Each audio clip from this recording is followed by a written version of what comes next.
Right, I'll start putting a few pieces back here. I'll start with the pallet wheel.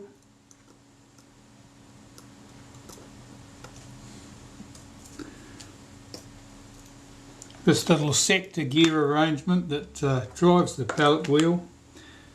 I'll put a wipe of molybdenum paste on the catch at the end of this so that it drops in and out easily.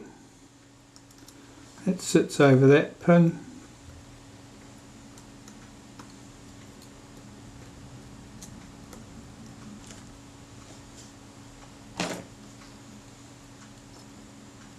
Swing that round a bit, and there's a spring that goes in there, and I've got to hook that into place. I've got my long nose pliers this time to do the job, which I should have had for removing it, didn't bother. It seems to be fine. Yeah, these other bits. It's a piece of our flash sink mechanism.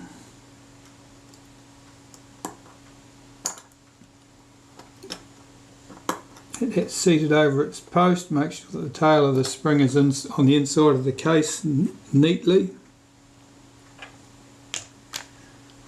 What's happened to my toothpick probe? Oh, there's a message. I have to go and find out what the message is. Hang on. Let's get this in place. This is the moving flash contact. If I cock that, I can put the cover plate in place. Well, that's two noises from the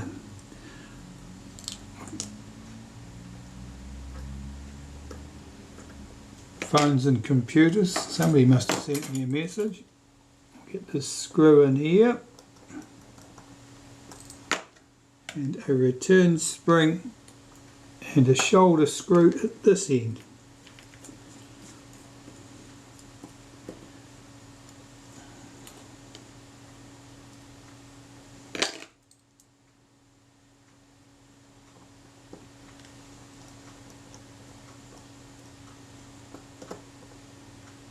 Make sure that that spring is not trapped. Now it moves freely, and now I've got to hook that spring over behind that arm.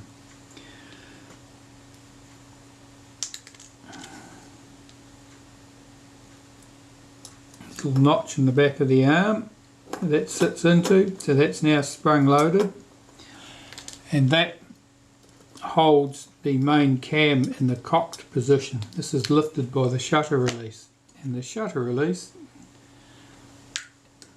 is here.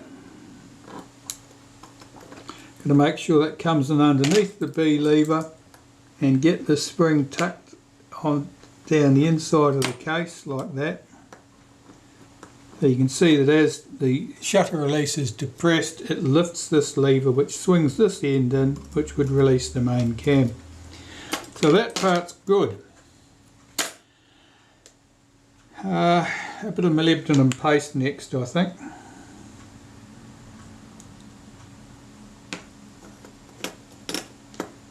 The 2 points on the blade actuating ring there, where the detent spring is on the blade actuating ring at that point, and this detent here, I'll just rub some on that surface. We can get the settings lever in place. I'm just going to run some molybdenum paste on those little ratchet teeth there and fit this in place. Now the pin has to go behind the spring,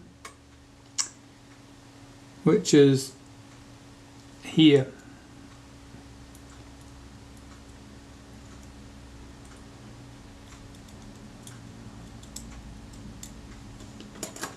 Spring's catching on it. Let's just get that spring tucked down. That's better. Okay, so that's seated. The shim goes on here,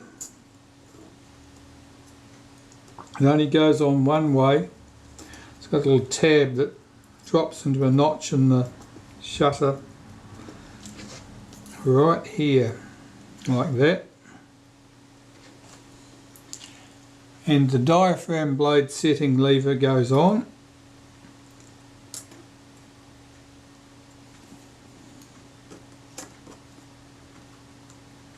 That's held on with two tiny screws on this shutter. On the later shutters that wasn't the case, it was held in with 3 screws from behind. These are very small screws.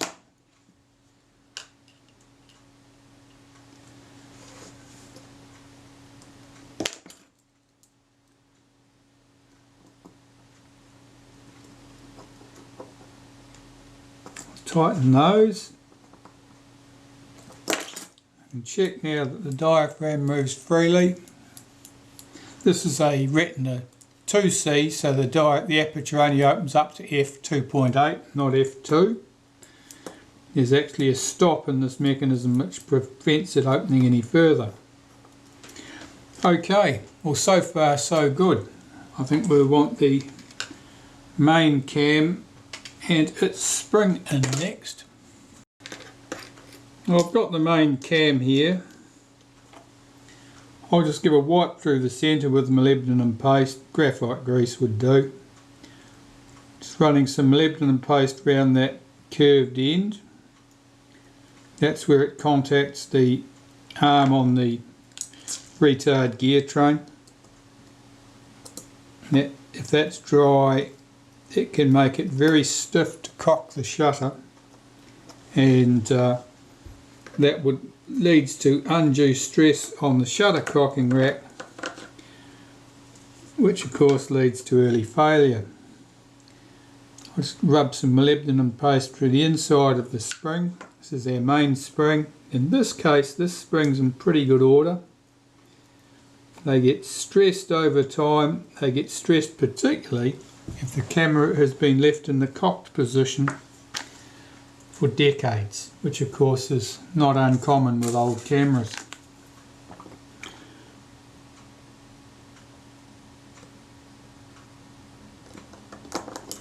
Just hook that into position. Right, so if I, where's the molybdenum paste? This arm on, I'm just rubbing some molybdenum paste down there so that as this comes round it drops into position smoothly. Right, that shutter's cocked. Of course it's got no speed trains in there, so it'll be very quick. But there you go, that ran quickly. Realistically that should stay open on B in that position because there's nothing stopping the B lever from dropping in. But the action was so quick it completed before the B lever had a chance to drop in. Okay, so that part's all good, and that shutter now requires its retard gear train and soft timer, which are away in the ultrasonic cleaner, and I'll bring them back and finish with them. Well, here's the retard gear train back in the ultrasonic cleaner, and the action does run down there, but it's not exactly smooth. The surface here on the top has obviously got some, it's got discoloration. That's minor patches of corrosion. That's not going to cause any problem in itself. But I need to lubricate this with a bit of graphite powder, I think, to get that to work better. Of course, it's entirely devoid of any lubrication at the moment.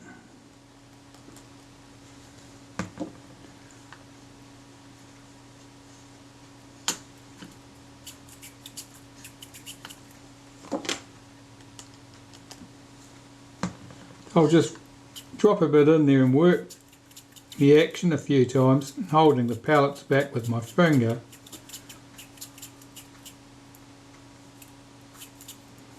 And that'll cause the graphite to settle on between the working surfaces. And that action's nice and positive now. That's moving smoothly. So I can put that into the shutter. Alright, so I'll cock the shutter. That brings the main cam out of the reach of this thing, so it'll drop into place. This is held in with 2 screws, and you need to make sure that this tab at the end is pulled back behind this tab on the blade actuating ring, not sitting on top of it when you do the screw up, otherwise you'll damage something. So 2 screws, pivot screw at this end,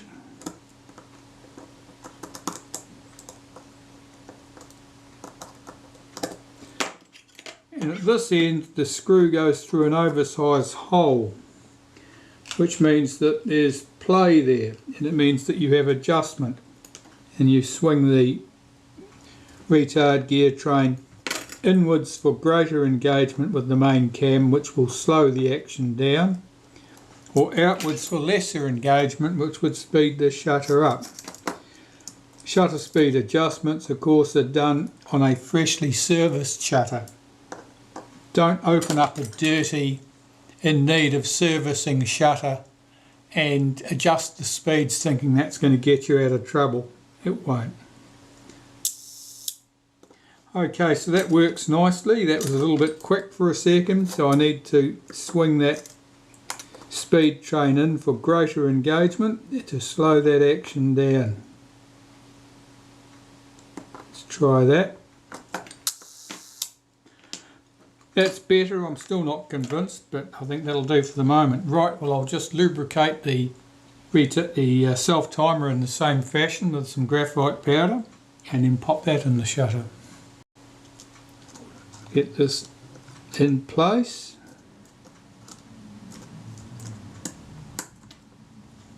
That seems to be seated correctly.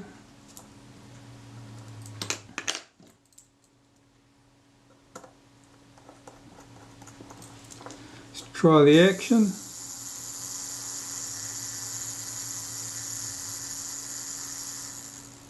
Yep, that certainly runs down nicely. That's good. Okay, so that's our speed trains in. Just wipe the top surfaces down there. See if it'll move some of those discoloration marks from that plate.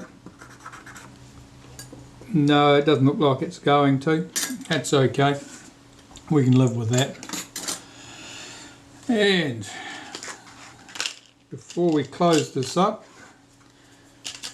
a couple more pieces need to go in. This shutter is unusually devoid of lubrication.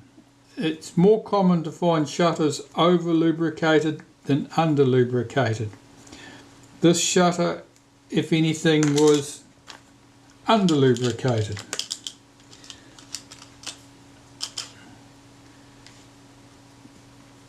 You probably know that it's said that leaf blade, that shutters should never be oiled, and that's certainly true. But some people take that to mean that the shutter needs no lubrication, which is certainly untrue.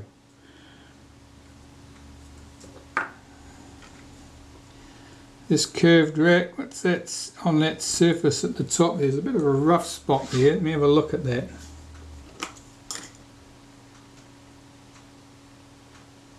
Yeah, that's a little spot of corrosion there. I'm just going to polish that off, I think, before I put that into the shutter. I've got some brass so handy, I'll use that. We'll start with this little pinion. This cocks the main cam. A little tab on it goes down into that gap right there.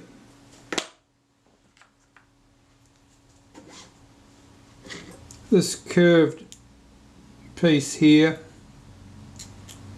which corresponds to the position but not the same function as the main lever on a Retina IIa type shutter, goes in here. Hooks, the spring has to hook over that post, and this has to be engaged with this little pinion, last tooth in that last notch, just like that.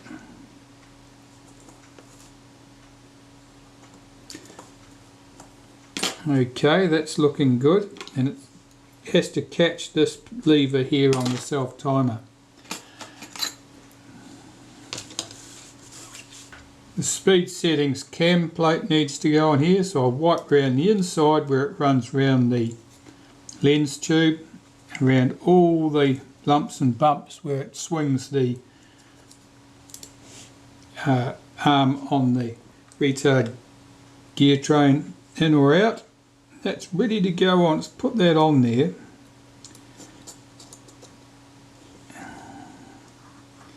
Make sure that it's picking up. Yeah, it's holding the B lever up. Now that's a bit of a rough feel. Just running a bit of molybdenum paste on the edge of that case.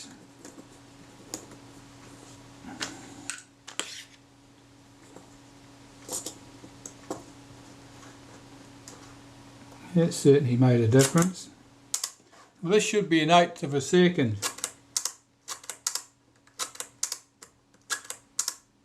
I'd say that was a bit quick. So I'm going to change the position of that retard gear train before I go any further.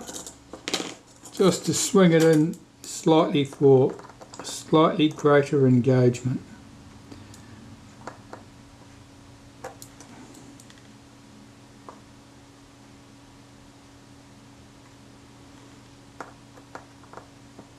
As with just about all these adjustments, everything's pretty subtle. If you think you've moved it, you've probably moved it too far.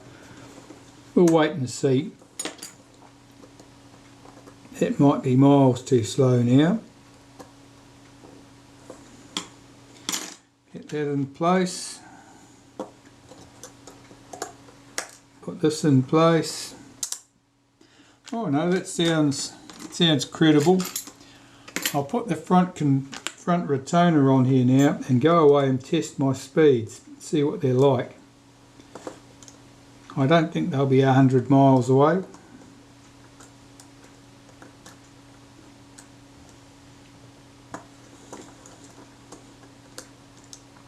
Oh, this doesn't want to run on.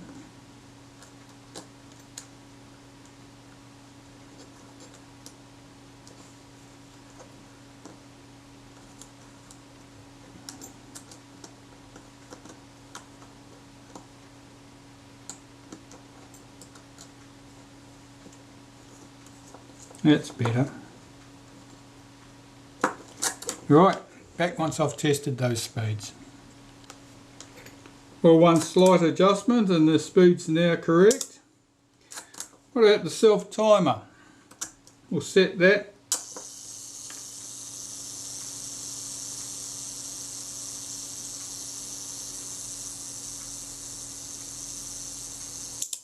Yep, that runs down smoothly as well.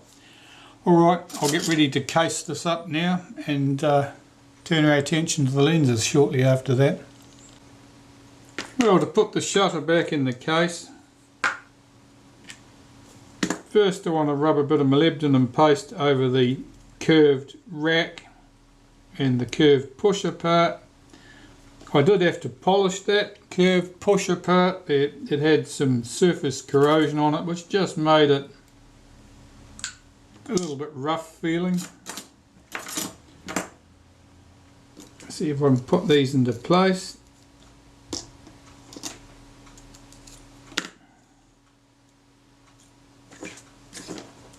Cock the shutter, get that seated correctly.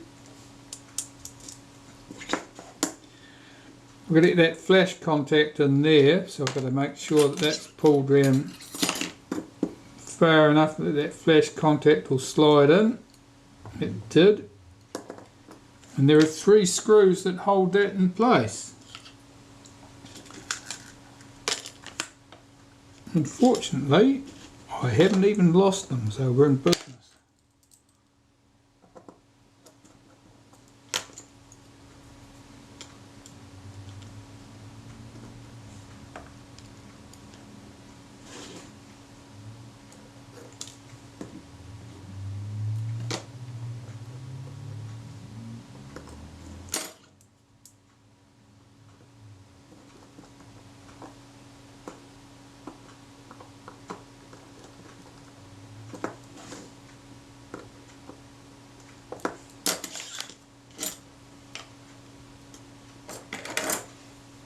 That little clamp screw, I'll do that up. That holds the flash contact securely.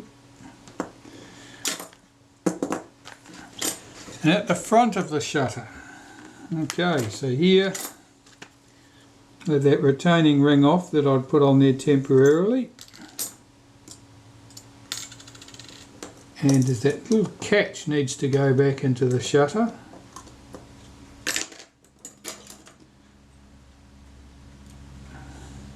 The catch that stops you from being able to depress the shutter release if the shutter's not in the cocked state. I'll get this in here. It's tricky getting the spring held back.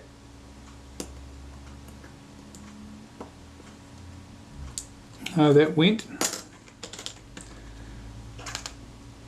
Put this plate back on.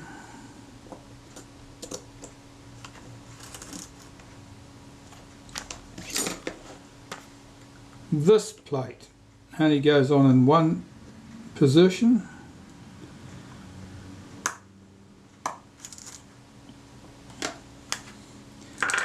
And the retainer at the front, which is the lens mount in this case, I'm just running some molybdenum paste on those detents. They're shutter speed detents. This only goes on in one position. There's a little notch in it that locks into position right there.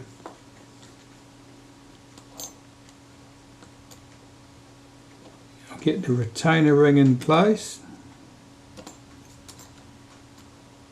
The front retainer.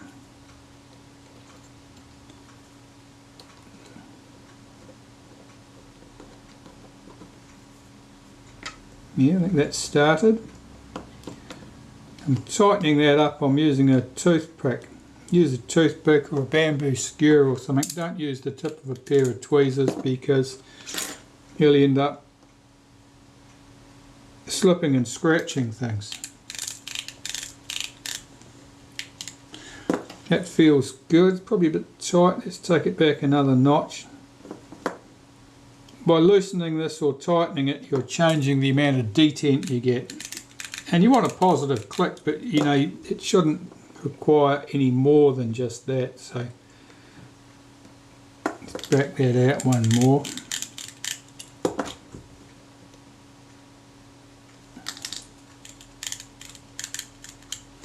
Yeah, that's it. That feels good there.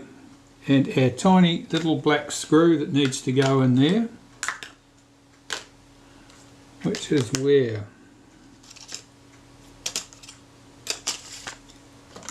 Here it is. And that screw just stops that retainer ring from backing off.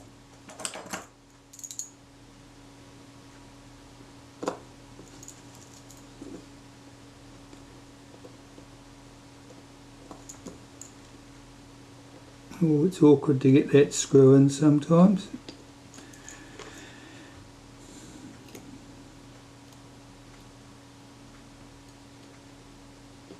It's a very short screw. You probably only get about a turn of thread on it.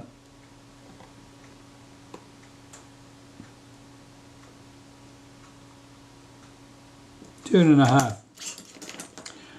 Okay, that's the shutter. Good. I'm looking at the diaphragm setting here, seeing if that moves smoothly with the shutter ring speed setting. It seems to disengage with fairly easily. Now we know that the diaphragm is good, so probably this little clip here is a little bit bent. It's a bit relaxed. That happens just because someone's put their thumb on it and pulled it away too hard. So if I unscrew it, excuse me. Yeah, where were we before the phone rang? Yeah, this thing, that's probably bent back a bit. Let's just bend that in slightly. It won't take much. And put that back on the shutter. That was just a factory calling before. I've got a kit set glass house coming. And they were ringing to make sure I was home to receive it. They're busy loading their truck as we speak.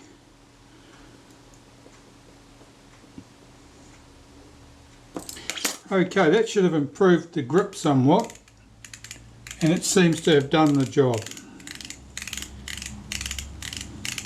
When you get to the end of the range, where there's no more aperture to go to, that's going to hop. That's automatic and that's expected, and if it didn't do that, you'd end up breaking something. But that's good. So that shutter now just needs its lenses sorted out. Let's start by looking at the front component. Well, there's a little bit of corrosion and rubbish on there.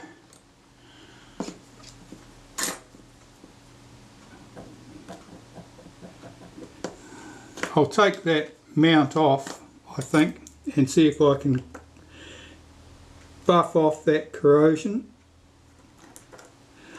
That's if these screws will come out.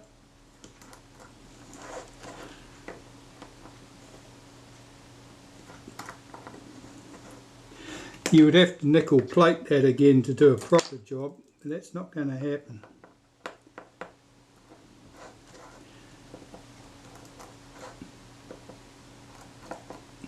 The corrosion's etched in reasonably deeply. You've got to polish away an awful lot of metal to get down to a shiny surface fit for plating. But this is what I'm concerned with, this stuff here. So I'll just have a go at that with some Brasso, lift that worst of that corrosion off there, and then put that back together. Well, that's all back on there.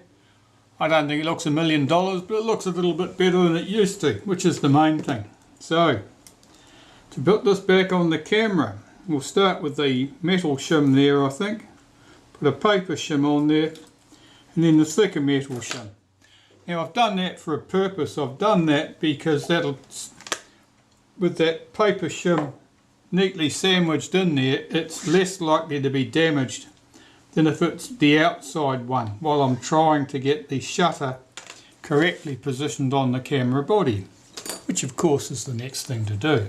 So here I have the camera body and the shutter. I'll put the shutter into place. Now I want to check to see that the timing's correct for the film advanced. So I'm checking to see if it reached the end of the stroke and it cocked the shutter. And I'm listening carefully to see if I hear the shutter cock before I reach the end of the film advanced stroke. And I do. So by luck or great skill, that worked nicely. That went in first time to the right spot. Now this retainer ring, that's been a wee bit mutilated, so it's lost a lot of its black paint there. I'm just going to touch that up with a marker pen so we haven't got so many bright spots at the back there to reflect light back onto the film and degrade contrast. Of course we don't want degraded contrast. And with that done, I'll put the retainer ring in place.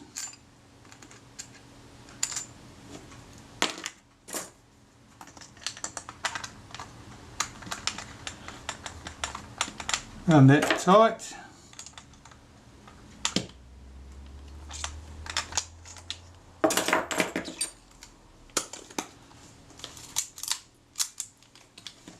And I'll give this final checks. And assuming that its final checks come out okay, this will be the end of the video right now. So thanks for watching. There's a Retina IIc with the halogen lens. Was a wee bit unhappy when it came here. This one's been splashed. It's been splashed, and I would say it was splashed with salt water. Given the state of the corrosion, where the corrosion was, I know it's not a swimmer. The water never made it to the insides of the camera, deep into the shutter. But I can say the camera was probably open when it was splashed, because there was certainly corrosion around the shutter here, where it would have seeped in if the camera had been splashed. The other places were along the front here in particular. That's where it would have gone in those viewfinder windows and on the top cover. That's why we ended up with corrosion on the top cover. It was even visible in the eyepiece there that there was obvious rust stains there. What else about this camera? Not much to say. The leatherette had been stuck down with some really hard to get rid of adhesive, but that did come apart. It did go back down and it looks pretty neat and tidy. So this is a nice Retina IIc camera. It it even looks okay at arm's length. It doesn't bear very close inspection. You get right up close and you can see that actually there's pitting in the chrome and things are not as nice as they should be. But it works, everything goes. Even the back catch cover pops back into position correctly. Thanks for watching.